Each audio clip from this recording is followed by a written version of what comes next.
ప్రియ రక్షకుడైన యేసయ్య పరిశుద్ధ నామములు యూట్యూబ్లో నా కుటుంబం యేసయ్య కుటుంబం అనే కార్యక్రమాన్ని చూస్తున్న మీ అందరికీ ఈ ఉదయకాలపు శుభాభివందనాలు. Praise the Lord. హల్లెలూయా.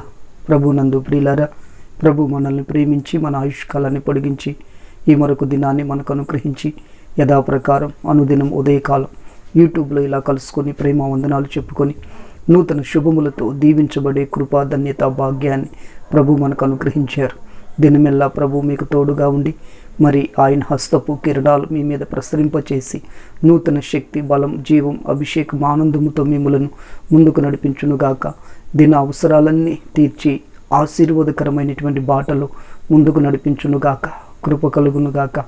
దేవుని బిడ్డలారా, నిన్నటి దినం ఒక ప్రత్యేక విషయాన్ని నేను మీతో చెప్పటం జరిగింది. అదేమిటంటే, జనములారా నూతన బలం పొందుడి అనే మాట యెషయా గ్రంథం 41వ అధ్యాయం మొదటి వచనాన్ని మనం చదువుకుంటే అక్కడ ఈ మాట రాయబడి ఉంది. ఆ వాక్యాన్ని అనుసరించి ఈ పూట ఈ ఉదయకాలం కూడా కొన్ని ప్రాముఖ్యమైనటువంటి విషయాలు నేను మీతో చెప్పాలని ఆశపడుతున్నాను.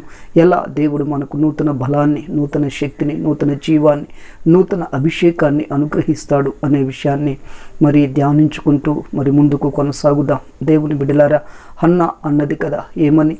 యెహోవా యందు నాకు మహాబలం కలిగెను అని. ఒకప్పుడు ఏమీ లేని హన్న సంతానము లేక కుమిలిపోతూ ఒంటిగా మరి విలపిస్తున్నటువంటి ఆ దినాలు, అవన్నీ కూడా మరి ఆ దినాలలో నుండి దేవుడు ఆమెను ఎలా విడిపించాడో మనం నేర్చుకున్నాం. మరి తుదకు ఆమె ఆశ, కోరిక, తృష్ణ, దప్పిక, దాహం తీరి మరి అవతలికి దాటి మరి సంతానముతో దీవించబడిన తరువాత తనకున్నటువంటి నింద, అవమానం తొలగించబడి ఆమె అంటుంది, నా విరోధుల మీద నేను హర్షించేదను, మరి దేవుడు నాకు బలం కలుగు చేశాడు అని చెప్పి, మహాబలం దేవుని యందు నాకు కలిగింది, నేను సంతోషిస్తున్నాను, ఆనందిస్తున్నాను అని చెప్పి ఆ రీతిగా మాట్లాడింది. కాబట్టి దేవుని బిడ్డలారా, మన జీవితంలో మరి మన కోరిక, వాంఛ, తృష్ణ, దప్పిక, దాహం తీరి మనం అవతలికి దాటి వెళ్ళిన తరువాత దేవుని యందు మనకు బలం కలుగుతుంది. ఏదో మన జీవితంలో వెలితి, కొదువ, కొరత, అర మరి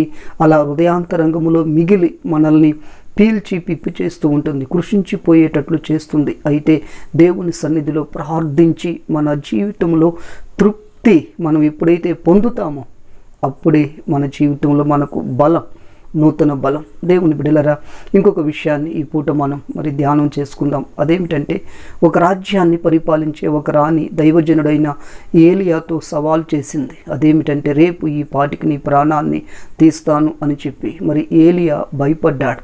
ఎన్నో అద్భుత ఆశ్చర్య కార్యాలు దేవుని పక్షముగా దేవుని కొరకు చేశాడు. దేవుడు ఏలియా ద్వారా చేయించాడు. దేవుని బిడ్డలారా, వర్షం మరి కురుస్తుంది అంటే కురిసింది, వర్షం కురవదు అంటే మరి కురవలేదు. ఆసక్తితో ప్రార్థన చేశాడు. అద్భుతాలు దేవుని దగ్గర నుండి లోకానికి చూపించాడు, రాజులకు చూపించాడు, అధికారులకు చూపించాడు. మరి ఎవరి సన్నిధిలో నేను నిలవబడి ఉన్నాను, నా మాట ప్రకారం కాక అని చెప్పి ఆ రీతిగా దేవుని యొక్క ఉన్నతమైనటువంటి రోషపు ఆ పలుకులు పలికి అందరినీ ఆశ్చర్య చెగుతుల్ని చేసి రాజులను, రాజ్యాలను, లోకాన్ని గడగడ వణికించినటువంటి మరి గొప్ప వ్యక్తి ఏలియా దైవజనుడు. అయితే దేవుని బిడ్డలారా, ఇప్పుడేం జరిగింది?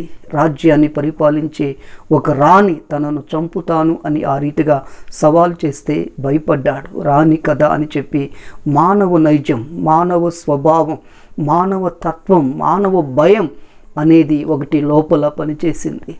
ఆ వార్తకు భయపడి వెంటనే పరిగెత్తుకుంటూ ఒక దిన ప్రయాణం అంత దూరం అరణ్యములోనికి వెళ్ళి ఒక బదరీ వృక్షము కింద కూర్చొని అక్కడ నిట్టూర్పులు విడుచుచో చచ్చుబడి బలహీనుడై ఇలా ప్రార్థన చేస్తున్నాడు. దేవా యెహోవా, నా పితరుల కంటే నేను గొప్పవాడను కాను. అయ్యా, ఇంత మట్టుకు చాలు, నా ప్రాణాన్ని తీసుకో, ఇంత మట్టుకు చాలు, నా ప్రాణాన్ని తీసుకొని చెప్పి ఆ రీతిగా ప్రార్థన చేస్తున్నాడు. దేవుని బిడ్డలారా, అది దేవునికి ఆ ఇష్టం లేనటువంటి ప్రార్థన. ఇంత మట్టుకు చాలు అంటున్నాడు. దేవుని బిడ్డలారా, దేవుడు ఏమంటున్నాడు? నా కృప నీకు చాలు అంటున్నాడు కదా. కాబట్టి మన జీవితంలో, మన వ్యక్తిగత అనుభవాలలో దేవుడు మన పట్ల ఉద్దేశించినటువంటి చిత్తం, సంకల్పం, ఏర్పాటు, ప్రణాళిక అది నెరవేరినప్పుడే దేవుడు అంటాడు ఇంత మట్టుకు చాలు అని. కానీ ఇంత మట్టుకు చాలు అని మనం అనకూడదు. కానీ ఆ దినాన ఏలియా ఆ రీతిగా అన్నాడు, ఇంత మట్టుకు చాలు అని చెప్పి. అయితే దేవుని బిడ్డలారా, మరి అలానే అటువంటి ఆ నిరాశతో నిట్టూర్పులు విడుచుచు భయపడి పిరికివాడి అలా మరి దిన ప్రయాణం అంతా అరణ్యంలోనికి పరిగెత్తి ఆ చెట్టు కింద కూర్చొని అటువంటి ప్రార్థన చేసి అలానే భయముతో బలహీనుడై ఒరిగిపోయి అలా నిద్రకు ఉపక్రమించాడు. అయితే దేవుని బిడ్డలారా, మరి దేవుడు వదిలిపెట్టాడా, ఊరుకున్నాడా? దేవుడు దూతను పంపించాడు. దూత వచ్చి ఏలియాని ముట్టి తట్టి లేపి, లే భోంచేయి అని చెప్పి అక్కడ మాంసము మరి నిప్పుల మీద కాల్చబడిన రొట్టెలు అక్కడ తల దగ్గర కాళ్ళ దగ్గర అలా ఉన్నాయి. దేవుని బిడ్డలారా, నిద్ర మేల్కొని ఏలియా వాటిని తిని అలా ఆలోచించి మరలా అది గుర్తుకొచ్చిందేమో, వెంటనే మరలా పడుకున్నాడు. అయితే దేవుడు విడిచిపెట్టలేదు, మరలా దూతను పంపించాడు. దూత వచ్చింది, ముట్టి తట్టి లేపి మేల్కొని మరి ప్రోత్సహించింది. మరలా ఆ రొట్టెలు ఆ మాంసం అలా కనిపించింది, అలా భోంచేశాడు. దేవుని బిడ్డలారా, తుదకు అక్కడ ఒక చక్కని మాట దూత దేవుడు మాట్లాడుతున్నాడు. అదేమిటంటే, నీ శక్తికి మించిన ప్రయాణము నీకు సిద్ధమై ఉన్నది. నీ శక్తికి మించిన ప్రయాణము నీకు సిద్ధమై ఉన్నది. సుదీర్ఘమైన ప్రయాణము నీకు సిద్ధమై ఉన్నది. ఇంత మట్టుకు కాదు, ఇలా పడుకోవటానికే. నీ జీవితంలో నీకు తెలియని మర్మం, రహస్యం ఉంది. ఏంటి దేవుని బిడ్డలారా అది? నిజంగా మన వాక్యాన్ని చదువుకుంటే, మనం ఆలోచించుకుంటే ఏలియా జీవితాన్ని, ఏలియాకి మరణమే లేదు.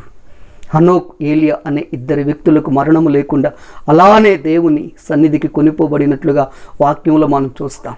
అయితే ఏలియా అగ్ని రథాల మీద, గుర్రాల మీద దేవుని సన్నిధికి అలానే వెళతాడు. అదంతా కూడా వాక్యంలో మనం చదువుకుంటాం. అయితే ఈ రహస్యము, ఈ మర్మం ఏలియాకు తెలియదా? ఆ రాణి చంపుతాను అని చెప్పి సవాల్ చేసింది. అయితే ఏలియా యొక్క ముగింపు ఏమిటంటే, మరణం లేదు. అలానే అగ్ని రథాల మీద, అగ్ని గుర్రాల మీద ఆకాశ ఆరోహణుడై అలా దేవుని సన్నిధికి వెళ్ళే పరిస్థితి. అయితే దేవుని బిడ్డలారా, ఈ విషయాన్ని నేను ధ్యానం చేసినప్పుడు ఎంతో కనువిప్పు, ఆశ్చర్యం, ప్రోత్సాహం, ధైర్యం, నిండుదనం, ఒక వ్యక్తి మీద దేవునికి ఉన్నటువంటి సంకల్ప ప్రణాళిక ఎంత గొప్పదో నాకు అర్థమైంది. మరణం లేకుండా అగ్ని రథాలు, గుర్రాల మీద అలా దేవుడు ఏలియాని ఆకాశ ఆరోహణుడై తన సన్నిధికి చేర్చుకున్నాడు. అయితే ఈ రాణి ఏం చెప్పింది? దేవుని బిడ్డలారా, భయపడవలసిన పని లేదు, దిగులు పడవలసిన పని లేదు, కలవరపడవలసినటువంటి పని లేదు. ఆకాశమందున్న దేవుడు ఉన్నాడు. నిరుత్సాహపడుతుంటే, ఒరిగిపోతుంటే, వాలిపోతుంటే, చచ్చుపడి, బలహీనపడి, పిరికి ఆత్మతో నింపబడి అలా కృషించిపోయే పరిస్థితులు, దిగజారిపోయే పరిస్థితులు ఏర్పడుతూ ఉంటే దేవుడు అంటున్నాడు, లెమ్ము, తేజరిల్లము, నీ శక్తికి మించిన ప్రయాణము నీకు సిద్ధమయ్యున్నది. సుదీర్ఘమైన ప్రయాణము నీకు సిద్ధమయ్యున్నది. దేవుని బిడ్డలారా, ఇప్పుడు ఏలియాకి బలం వచ్చింది, శక్తి వచ్చింది, నూతన బలం కలిగింది. లేచాడు, నిలిచాడు, సర్దుకున్నాడు. ఆ 40 దివారాత్రులు ఆ భోజనపు బలము చేత సాగి వెళ్ళిపోయాడు. దేవుని చిత్తాన్ని నెరవేర్చాడు. దేవుని పర్వతం అనబడిన హోరేబు దగ్గరికి వచ్చి అక్కడ దైవ చిత్తాన్ని నెరవేర్చాడు. దేవుని బిడ్డలారా, నూతన బలాన్ని ఏలియా పొందుకున్నాడు. మన జీవితంలో మనల్ని కూడా దేవుడు విడిచిపెట్టడు, నిన్ను విడువడు, ఎడబాయడు అన్నాడు. చచ్చుబడి, సొమ్మసిల్లి, బలహీనపడి, కృంగిపోయి, ఒరిగిపోయి, వాలిపోయి, నలిగిపోతూ అలా నిద్రకు మరి ఉపక్రమిస్తున్నావా? దేవుడు అంటున్నాడు, లేచి బలం తెచ్చుకో అని. కృప కలుగునుగాక. ప్రార్థన చేసుకుందాం. కన్న తండ్రి, మీకు స్తోత్రాలయ్యా. విన్న మాటలు వ్యర్థముగా పోకుండా ఈ నూతన సంవత్సరం మా ప్రియులందరికీ ఒక నూతన బలాన్ని అనుగ్రహించి ముందుకు నడిపించి ప్రోత్సహించండి. యేసు నామములో ప్రార్థిస్తున్నాను తండ్రి, ఆమేన్.